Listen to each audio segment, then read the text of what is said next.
Discovery Channel. Satisfacer la curiosidad del espectador por conocer el mundo en que vivimos y hacerle sentir la emoción del descubrimiento. Un concepto que se transformó especialmente para los niños. Y se hizo interactivo para ofrecerles un canal que es casi un juguete para ellos. Discovery Kids. Que se une a la BBC para abarcar con una programación extraordinaria aspectos nuevos de nosotros y de nuestras vidas, como nuestra relación con los animales, en un canal que es todo y solo sobre ellos, Animal Planet. O un canal que es como un canto al hombre y a la experiencia humana, en todos los tiempos, en todas las culturas. People and Arts. Todo lo que satisface su instinto natural de saber, de conocer, de comprender. Con toda la emoción y el disfrute que le proporciona el hacerlo, está a su alcance en 4 canales diferentes que le ofrece Discovery Networks. Si no los tiene, llame a su cable operador y pídalos.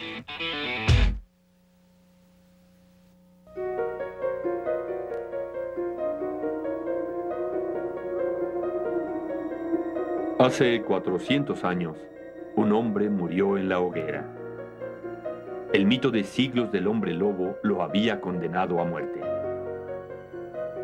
Ahora, testigos expertos testificarán que pudo haber sido víctima de la ignorancia y la superstición.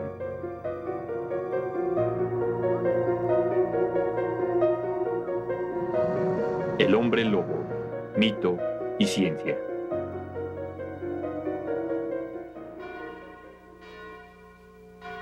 En las remotas aldeas de los Alpes, en el oriente de Francia, las campanas de las iglesias son un recordatorio consolador. No hay novedad.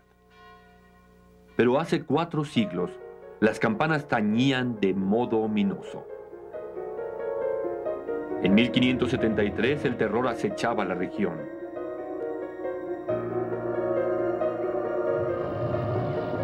En la aldea corría el rumor de que un monstruo merodeaba por el campo, devorando mujeres y niños.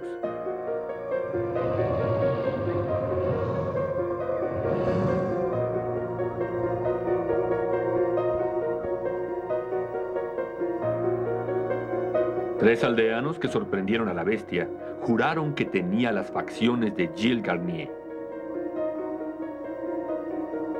Garnier, un recluso pobre, fue detenido y llevado a juicio. Pero su crimen no era asesinato ni canibalismo. Fue acusado de ser un hombre lobo.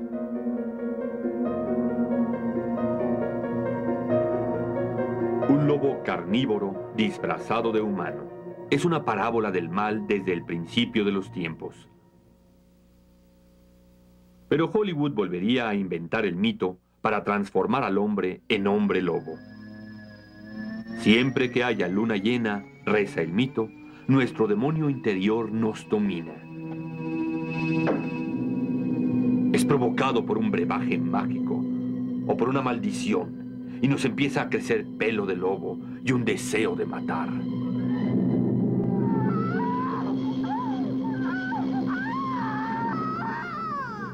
Hoy, el hombre lobo sigue siendo uno de los mitos más duraderos, pero en verdad existieron.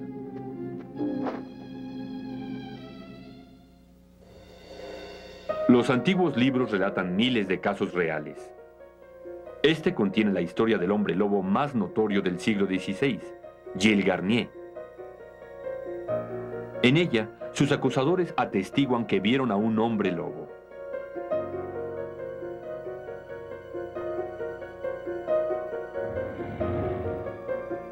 ¿Pero vieron a un lobo que parecía hombre? ¿O a un hombre que parecía lobo? Esto no es maquillaje de Hollywood. El pelo es verdadero. Cada año el Circo Internacional Roberts viaja por México, divirtiendo al público joven y mayor. Muchos de los cirqueros son desconocidos. Pero ningún otro circo en el mundo tiene un acto como el de los hermanos Gómez, anunciados como los jóvenes lobo.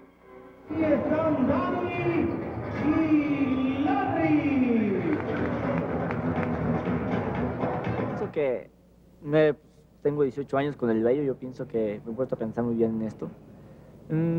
Yo pienso que si llego a un lugar y si no tuviera vello, nadie me tomaría en cuenta. Pero como llego a un lugar y todo el mundo me voltea a ver, pues eso me hace sentir bien. De una u otra forma. La vida circense implica un trabajo muy arduo. Cuando los muchachos no están trabajando, practican 12 horas diarias, 7 días a la semana. Yo me siento muy bien, la verdad. Me siento feliz de estar aquí. Aquí es mi familia. Danny y Larry son únicos. Pertenecen a la 6ª generación de su familia que heredaron la hipertricosis, que significa exceso de pelo corporal. Para un experto en genética como Luis Figuera, del Instituto Mexicano del Seguro Social en Guadalajara, la familia Gómez representa una extraordinaria oportunidad. La ciencia todavía no descubre el gen que regula el crecimiento del pelo. Esta familia tal vez tenga la clave del gen y el origen de la leyenda del hombre lobo. La afección de la hipertricosis es una reversión al lejano pasado llamada atavismo. Un gen atavístico es un gen antiguo que estuvo trabajando, funcionando hace mucho tiempo. Durante la evolución fue apagado, fue puesto a dormir, pero aun cuando todos nosotros lo tenemos, en algunas ocasiones estos se encienden y son expresados. La hipertricosis de Danny y Larry es una reversión a la época de nuestros primeros antepasados, que eran más hirsutos que los antropomorfos.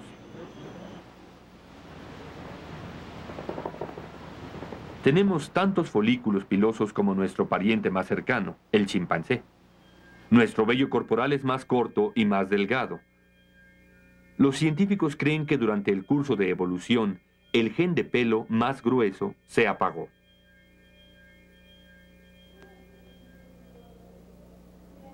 Pero una minúscula mutación en el gen de la familia Gómez se volvió a presentar.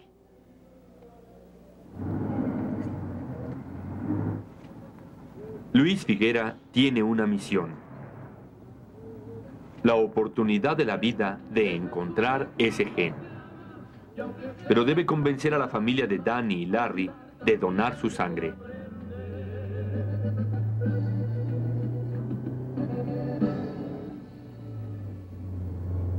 En el pasado, la hipertricosis a menudo se asociaba con otras anormalidades. Tan sorpresiva fue su aparición que esta familia de Myanmar, antes Birmania, tenía que ganarse la vida como fenómenos de feria.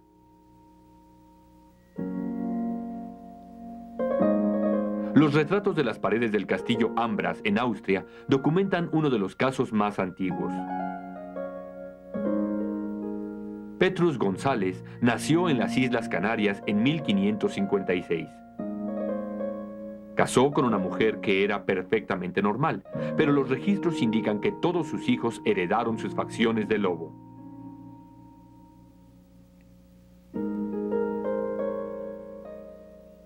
El público se estremeció al ver a Julia Pastrana. Nacida en el centro de México en 1834, de 1,85 m de estatura, tenía bigote, boca grande, deformada y nariz achatada. Cuando su esposo la exhibió, algunos murmuraban que era parte humana y parte simio, la mujer más fea del mundo. Julia quedó desolada cuando su único hijo nació también deformado y cubierto de pelo. Murió 4 horas después de nacido. Julia murió 3 días después, a la edad de 26 años. El inescrupuloso esposo momificó ambos cuerpos y siguió exhibiendo los macabros cadáveres de madre e hijo.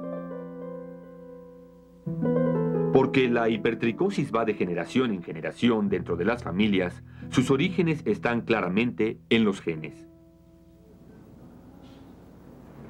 Para Luis Figuera, el reto ahora es encontrar el gen que regula el crecimiento del pelo.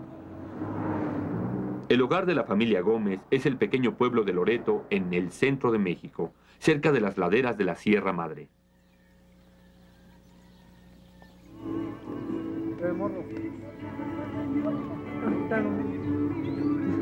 Aquí vive casi toda la familia de Danny y Larry. A ver, saludamos como que está. Hola, ¿cómo estás? Hola. Hola, ¿cómo estás? María de Jesús es la tía de los jóvenes Lobo y madre de estos niños. María sufre de esta característica, pero se afeita el rostro. De sus 32 parientes, más de la mitad exhiben síntomas de hipertricosis.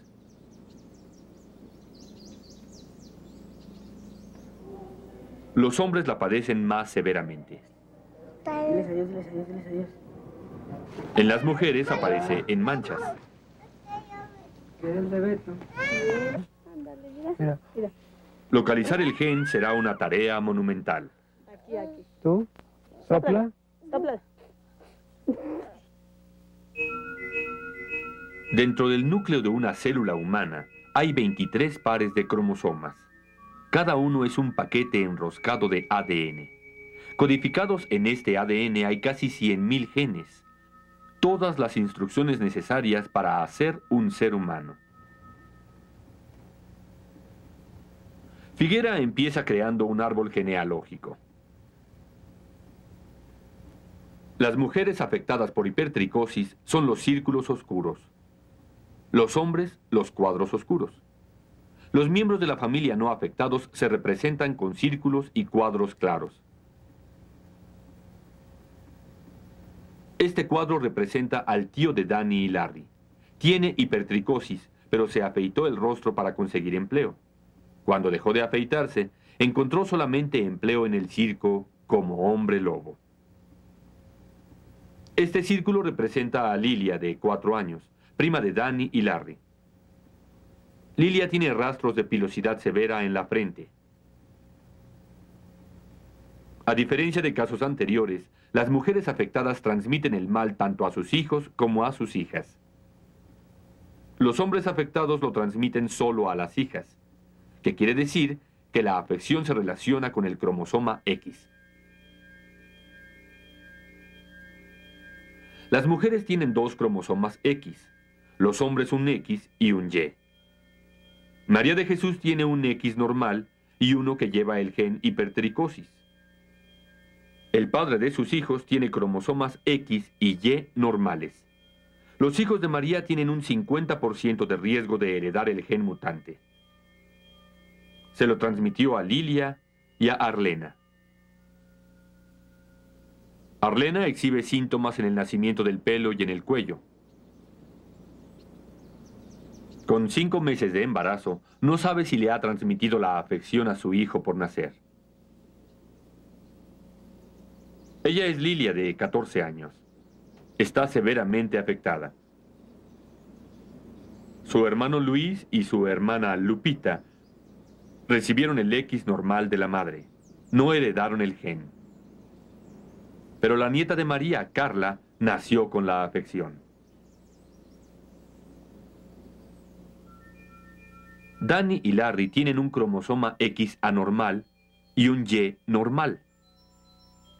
Si transmiten el cromosoma X afectado, tendrán hijas con hipertricosis. Pero si transmiten el Y, tendrán hijos perfectamente normales. Ninguna otra familia en la historia ha transmitido la afección de generación a generación relacionada con el cromosoma X. El siguiente paso de Figuera es aislar el gen comparando el ADN de los afectados con los no afectados. A ver, más. Mi mamá dice que se oye mejor. Convenció a 13 miembros afectados de la familia y a 10 miembros normales de dar muestras de sangre. Está buscando características claras llamadas alelos en el ADN de los afectados. Los resultados de las pruebas de sangre son sorprendentes. En este caso estamos probando un marcador sobre el cromosoma X y podemos ver que todos los individuos afectados están mostrando esta banda superior, mientras que los individuos que no están afectados no la presentan, como en este caso vemos. Usando la técnica conocida como mapa genético, Figuera ha reducido la búsqueda al bastoncillo largo del cromosoma X. Mapear un gen es como tratar de encontrar una persona en todos los Estados Unidos. Hasta ahora nosotros hemos localizado una región de aproximadamente el tamaño del estado de Texas, pero todavía es una región muy grande para encontrar una persona. Aunque la ciencia genética está lejos de identificar el origen de la hipertricosis, esto es lo más cerca que se ha llegado para aislar el gen que regula el crecimiento del pelo. Pero la tarea de Figuera está inconclusa. Abajo, vamos, vamos, vamos. Eso es. No conocía a Danny y a Larry. Larry. Hasta ahora. Te voy a presentar al doctor Luis Figuera. Hola, ¿cómo estás? Mucho gusto. Hola. Hola. Él conoce a toda tu familia, Danny. Él conoce a toda.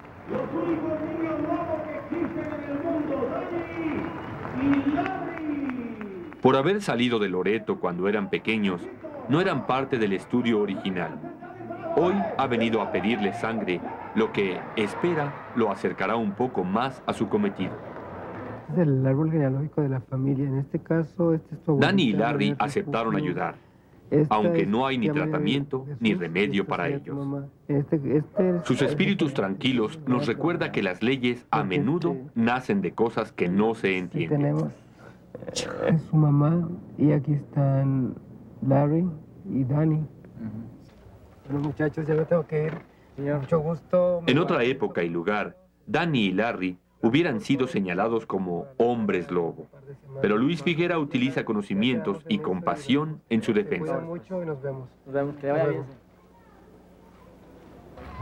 Debido a que la gente no entiende qué es lo que pasa con estas personas, les dan nombres o sobrenombres tales como hombres lobos, los niños lobos, pero ellos no entienden que son gente normal, gente con sentimientos, con ideas, con sueños, y que solamente tienen un exceso de crecimiento de pelo en su cara.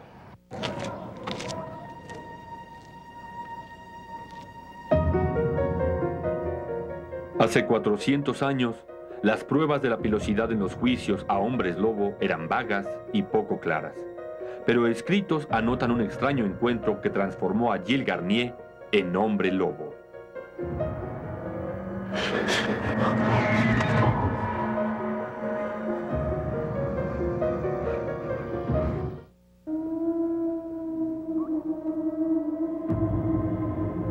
Después de detener a Gilles Garnier, fue declarado culpable y fue torturado hasta que confesó los detalles de su crimen. El tribunal estaba convencido de que el diablo andaba suelto, convirtiendo a humanos en lobos. Las leyes del siglo XVI expusieron las señales reveladoras del hombre lobo: ojos hundidos y aspecto vergonzoso. La uña del pulgar izquierdo crecida como garra. Tatuajes, especialmente una media luna. Garnier tenía todos esos rasgos. Y hubo una prueba más contundente en su contra. Un frasco con un extraño ungüento que le encontraron al ser detenido.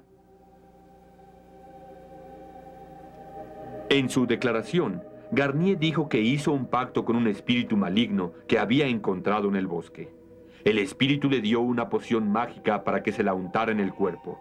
Era este ungüento, dijo, que lo transformaba en hombre lobo.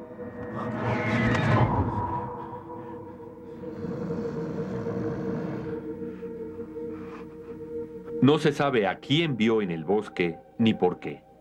Pero si se le enjuiciara hoy, la poción mágica se explicaría. Y James Duke sería llamado a atestiguar.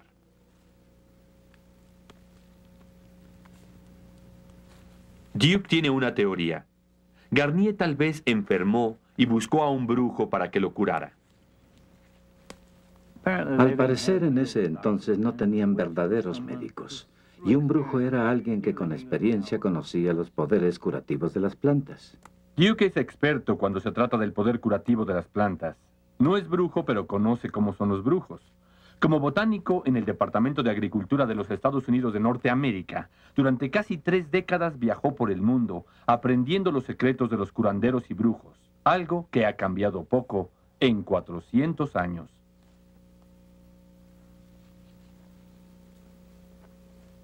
Conversaban con uno, como lo hacen los médicos ahora.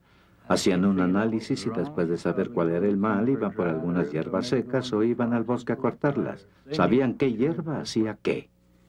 Muchas de las hierbas, como el estramonio, son plantas solanáceas, parientes de la familia del tomate.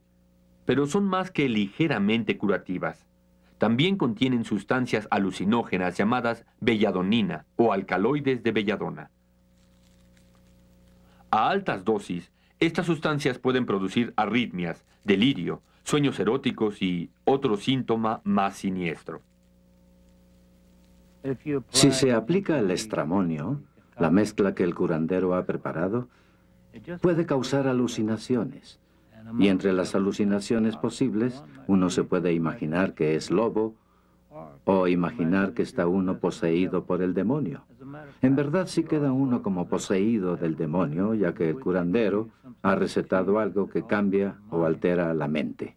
Para muchos, el remedio era peor que la enfermedad. Podía desencadenar los síntomas de la licantropía. Duke cree que los antiguos herbolarios sabían cómo manipular estas sustancias alucinógenas para hacerlas más potentes. Algunas las convertían en tés para beber, otras en ungüentos o bálsamos para la piel. Algunas funcionaban mejor combinadas con alcohol, otras con aceite.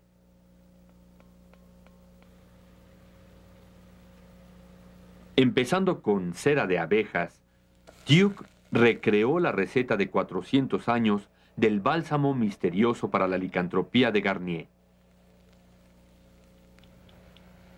Luego agrega una buena porción de lanolina, que los brujos llaman grasa de niños pequeños. Una dosis de estramonio que penetra la piel y va directamente a la corriente sanguínea y al cerebro.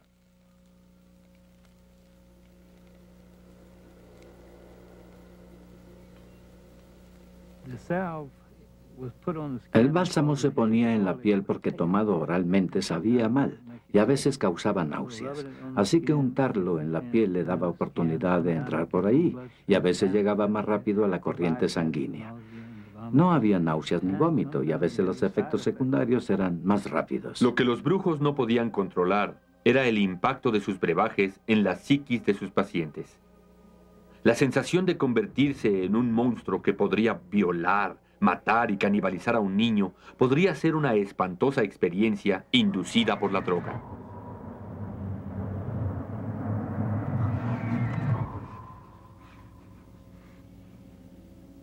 Por otro lado, el hecho de que las brujas usaran sus brebajes por placer pudo ser el origen del cuento de que las brujas podían volar.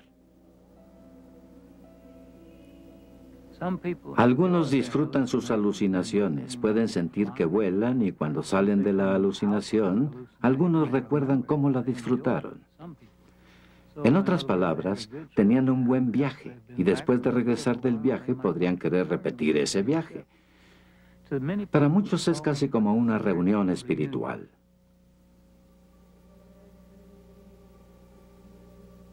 A Duke le consta. Es un experto reconocido en curanderos, médicos brujos de las selvas del Perú, que buscan plantas parecidas a las que usaban en el medioevo. Así cruzaban el puente entre el mundo físico y el mundo espiritual. Ahí creen que también se transforman en animales. Mi chamán en la selva, en lugar de convertirse en lobo, se convirtió en jaguar. Y le agradó. Regresaba sintiéndose más potente. La selva era su templo.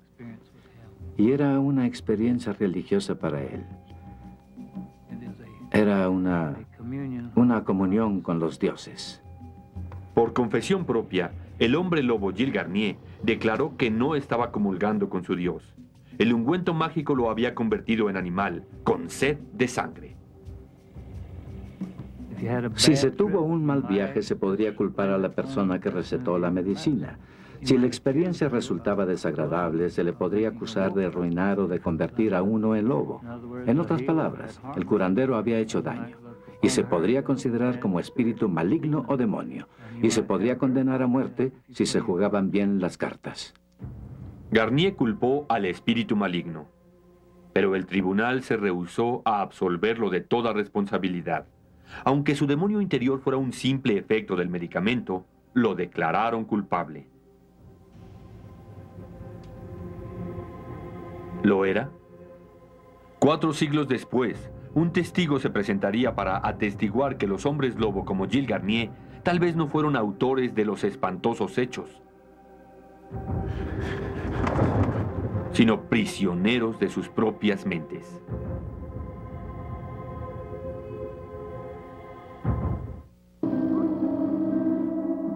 Una noche en 1976, Aileen, una mujer de edad mediana, despertó de pronto desorientada y confundida. Llevaba semanas soñando con lobos.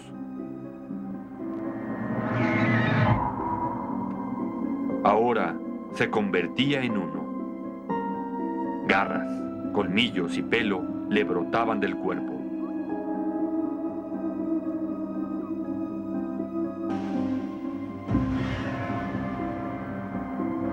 Al mirarse al espejo, vio primero un ojo, luego la cara de un lobo. Se movía como cuadrúpedo, gruñendo y arañando el piso.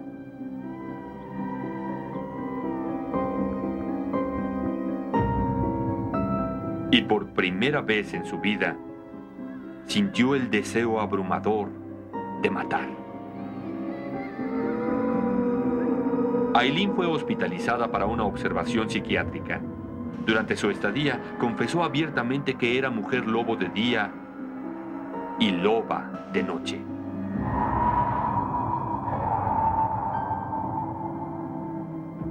Se le diagnosticó una aguda forma de esquizofrenia, pero su experiencia es muy parecida al caso de Gilles Garnier. Aquí, después de 400 años, un mal medieval parecía haber aparecido de la nada. Los científicos lo llaman licantropía, la idea de que se es animal.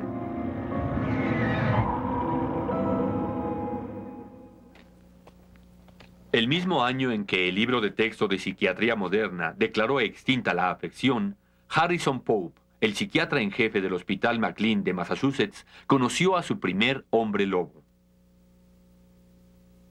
Cuando empecé aquí en Woodbridge en 1974, era la unidad de seguridad máxima varonil. Y uno de los primeros casos de licantropía que yo conocí fue de un hombre que creía que era lobo y se quedaba en el salón grande para aullarle a la luna que iluminaba el estacionamiento. El nombre licantropía viene de la mitología griega. Disgustado con el rey Licaón por darle de comer carne humana, Zeus lo transformó en lobo. Pero el papel de animales en desórdenes mentales se puede remontar a siglos anteriores. Según el libro de Daniel en el Viejo Testamento, el rey Nabucodonosor estaba convencido de que era lobo después de 7 años de depresión. Solo algunos valientes en la época de Gilles Garnier pensaban que sus ideas eran la manifestación del mal y no obra del demonio. Pero a mediados de los 50, psicólogos pioneros como Carl Jung apuntaban al cerebro. Jung sugirió que la licantropía era el resultado de profundos y agresivos deseos sexuales. Según parece, poco después, los hombres lobo misteriosamente desaparecieron.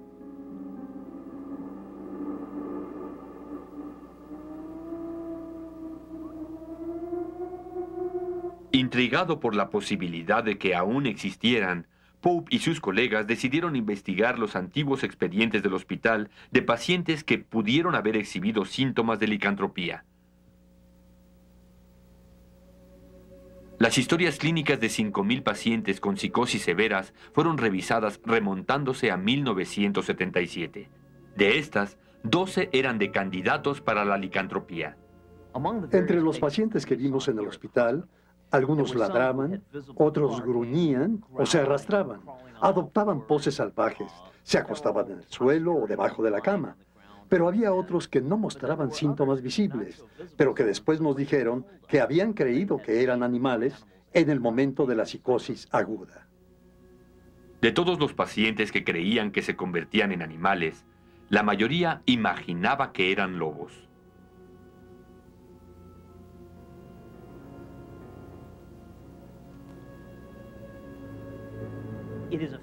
Es fascinante el fenómeno de que muchos pacientes creen que fueron lobos o perros, de entre miles de posibles animales.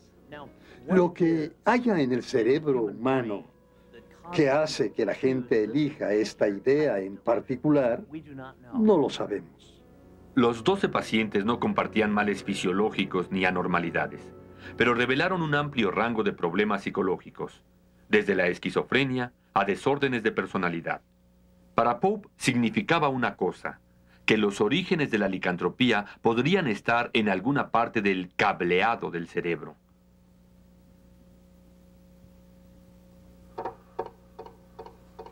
Aparatos modernos como el IRM, imagen de resonancia magnética, han revolucionado nuestros conocimientos del cerebro humano. Aquí, dentro de este laberinto, está la esencia de quiénes somos. Así que sería una continua materia gris en ese campo. Sí, sería toda esa área, sería materia gris. Sí, entiendo. También en los lóbulos temporales se puede ver que hay un alto grado de atrofia. Atrás de los ojos, de cada lado del cráneo, están los lóbulos temporales, que tienen un papel principal en sonido, olfato y memoria. La irritación de ciertos lugares en los lóbulos temporales puede causar alucinaciones como aromas y voces imaginarias.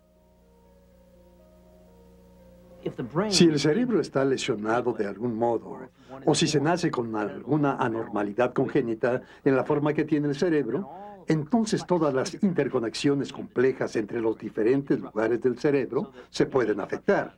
Y así cualquier anormalidad estructural, en especial la de los lóbulos temporales, pueden llevar a la evolución de varios tipos de delirio. Las alteraciones en los lóbulos temporales pueden ser solo un origen de los delirios que pueden causar la licantropía. El cerebro es un órgano complejo. Pope lo compara con un programa de computadora en el que cada línea del código se comunica con la siguiente. Si se altera el código, los efectos se expanden por todo el sistema, alterando la forma en que funciona el programa. Nadie sabe con seguridad dónde en el cerebro están las raíces de las terribles enfermedades como esquizofrenia paranoica y depresión. Pero ahora los médicos usan drogas complejas que intervienen para controlar los delirios que tal vez atormentaron a miles de hombres lobo condenados. Lo que sigue siendo un misterio es cómo gente de diferentes culturas, separada por el tiempo y la distancia, pudo desarrollar el mismo delirio. Cuando los pacientes se tornan paranoicos y son suspicaces, la paranoia se desbordará en lo que más se sospecha en su cultura. Por ejemplo, los estadounidenses modernos frecuentemente sufren paranoia por la CIA. Creen que los están espiando o que reciben mensajes especiales. Y es porque en nuestra cultura pensamos que la CIA es una organización clandestina y turbia, con varias actividades desconocidas.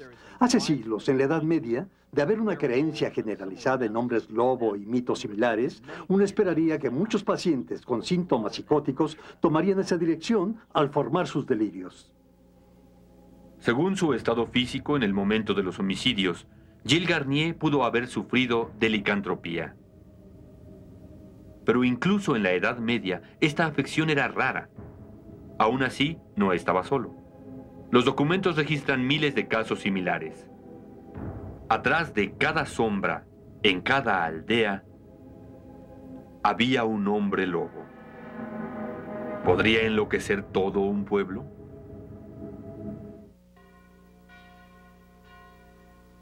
En la ciudad de Toul, Francia, hace 4 siglos, el caso del hombre lobo acusado Gilles Garnier causó sensación.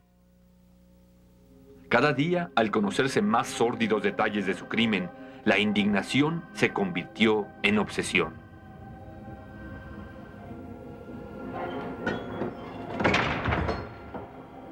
Pero su caso no era único. Entre 1520 y 1630, las cárceles albergaban a una constante corriente de personas acusadas de ser hombres lobo. Más de 30.000 fueron juzgados solamente en Francia.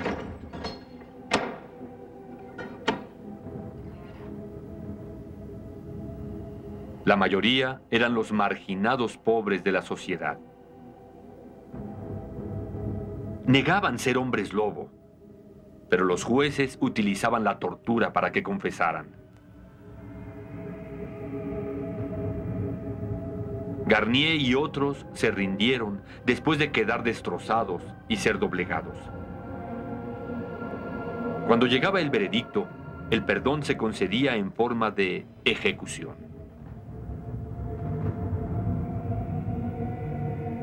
La ley requería que fueran quemados públicamente en la hoguera. Un jurista del siglo XVI se ufanaba de que él solo había condenado a más de 600.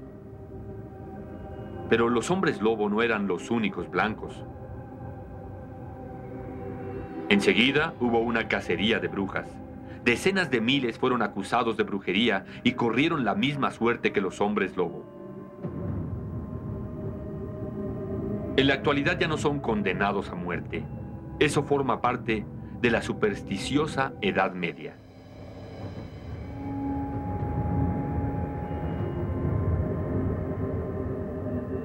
Pero por un momento fugaz, en el siglo XVI, parecía que el demonio andaba suelto y el mundo había enloquecido.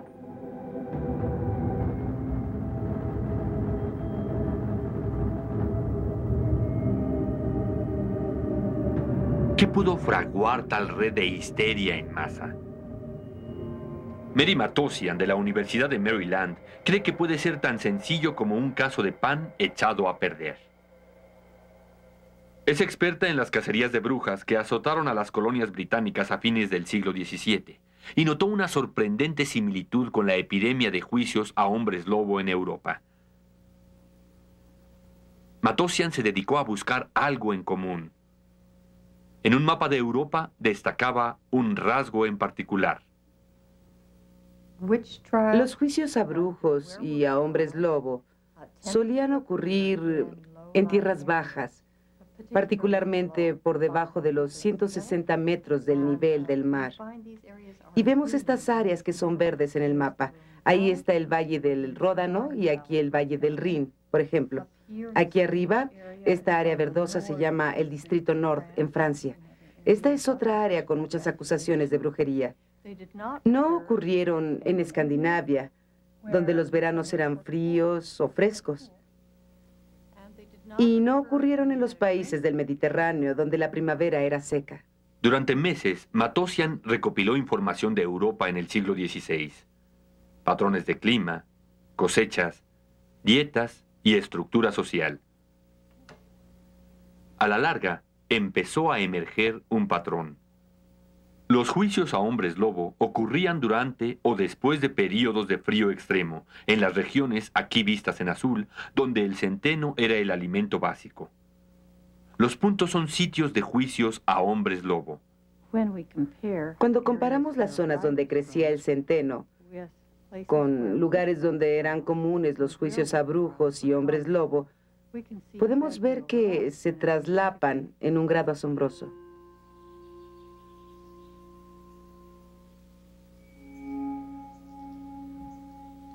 Los períodos fríos eran comunes y el pan de centeno fue el preferido durante siglos. Pero no eran pruebas irrefutables. ¿Qué pudo desencadenar esta histeria en masa? Matossian encontró una referencia al hongo llamado ergotina, un medicamento medieval usado en los partos para aumentar las contracciones.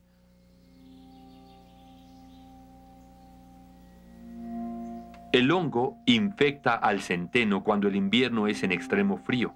Parecía inofensivo, pero Mary decidió consultar a George Bean, un colega de la Universidad de Maryland, experto en hongos. A Matossian le esperaba una sorpresa.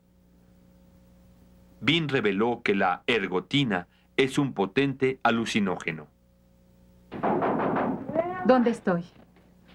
¿Dónde estamos? En los años de 1960 y 70, una generación experimentó con los efectos de la ergotina en forma de LSD. ¿Dónde estoy? En un hospital. ¿Quién eres? El guardia. Se calcula que unos 80 millones hicieron sus viajes con ácido, muchos con consecuencias aterradoras. ¿A dónde me llevas? ¿Dónde estoy? Vamos al mostrador. Estás en un hospital. ¿Tú quién eres? Hola, soy enfermera. Tus manos están frías. ¿Cómo te llamas? Los síntomas de los efectos de la ergotina son espantosos. Espasmos musculares, ataques incontrolables, alucinaciones causadas por un poder maligno y sobrenatural de ser mordido o picado por una fuerza punzante e invisible. Son el tipo de síntomas que tienden a exhibir las personas que parecen embrujadas y de las que se cree que son hombres lobo, o que ellas crean que lo son. Las pruebas son contundentes. En el siglo XVI, todo estaba listo para la aparición de los hombres lobo. En las montañas de El Jura de Francia, los inviernos eran muy crudos y había mucha nieve. Al derretirse, fluía a los valles, inundando las tierras bajas y destruyendo la sensible cosecha de trigo. Pero el centeno, que es más fuerte, sobrevivía. Si el verano era candente, esto era perfecto para la ergotina. Pero los campesinos no notaban este pequeño hongo negro de ergotina en el centeno.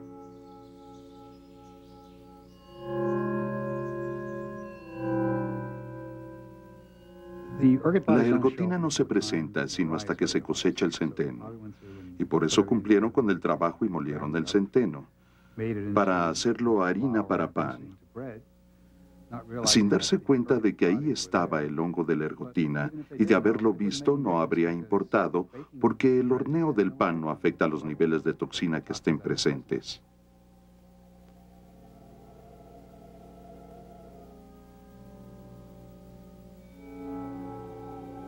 La ironía era que los acusados y los acusadores eran los pobres y los oprimidos. Durante más de un siglo, generación tras generación de campesinos confiados comían pan de centeno y sufrían de convulsiones y delirios causados por el efecto de la ergotina. No se percataron de que era el hongo que estaba en el centeno lo que causaba los síntomas. Y tampoco se percataron de que por la similitud en la forma de los hongos de la ergotina y de la semilla, cada vez que sembraban el centeno para la cosecha siguiente, estaban sembrando el hongo al mismo tiempo. Y cuando estaba por brotar la semilla, ahí estaba el hongo creciendo y reemplazando a la semilla con los de hongo de ergotina, y no con semilla. El ciclo seguía repitiéndose. Las alucinaciones de los hombres lobo producidas por la ergotina eran crudas y descarnadas. La gente se hacía a la única explicación que tenía sentido. Los demonios andaban sueltos, y los que tenían tratos con ellos merecían la muerte. El efecto de la ergotina desapareció en la Edad Moderna al introducirse inspecciones oficiales de granos en los Estados Unidos de América y en Europa, pero pasarían siglos para que la ciencia destruyera el mito del hombre lobo para revelar su verdadera identidad. Para Gilles Garnier, el asombroso testimonio de Matosian de que el alimento podía matar llegó para salvarlo con 400 años de retraso.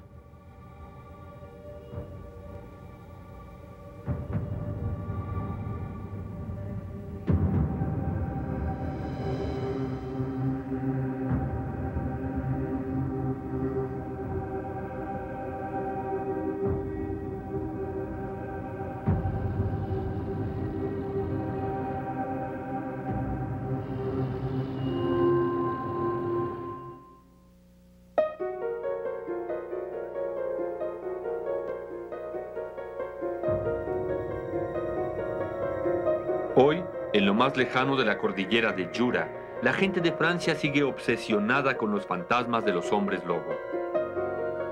Los verdaderos lobos fueron exterminados en Europa hace siglos. Pero el temor del hombre lobo sigue ahí, igual que hace 400 años, cuando Gilles Garnier fue llevado a la hoguera. Consumidos por la histeria, los aldeanos observaban al leerse los cargos en su contra. Más allá de una duda razonable, Garnier era un hombre lobo que había cometido un vil y brutal homicidio.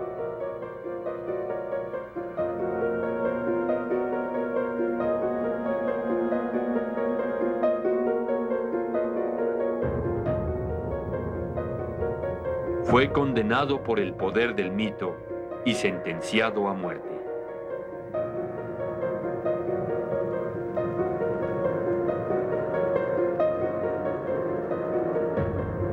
Garnier sostenía la creencia de que su transformación era obra del demonio.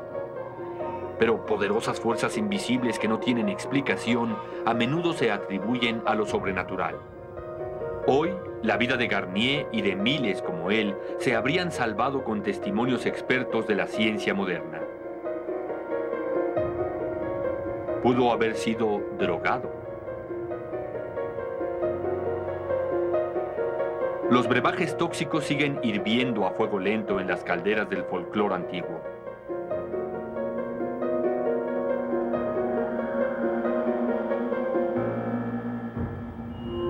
Ahora hasta el pan de cada día es sospechoso. Manchado de terror por un minúsculo hongo que causaba espantosas alucinaciones. Como el grano de centeno, Garnier parecía normal. Pero bajo la superficie estaban los delirios de un demente de la edad moderna. Resulta irónico que muy de cuando en cuando alguien nazca entre nosotros con asombroso parecido a un lobo, pero que es perfectamente normal.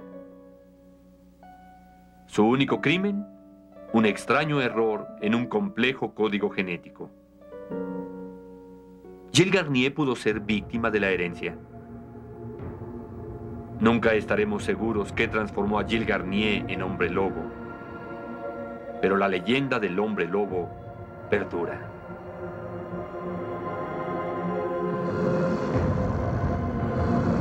La imagen sigue viva en nuestro interior, en la medicina, en las demencias y en los genes.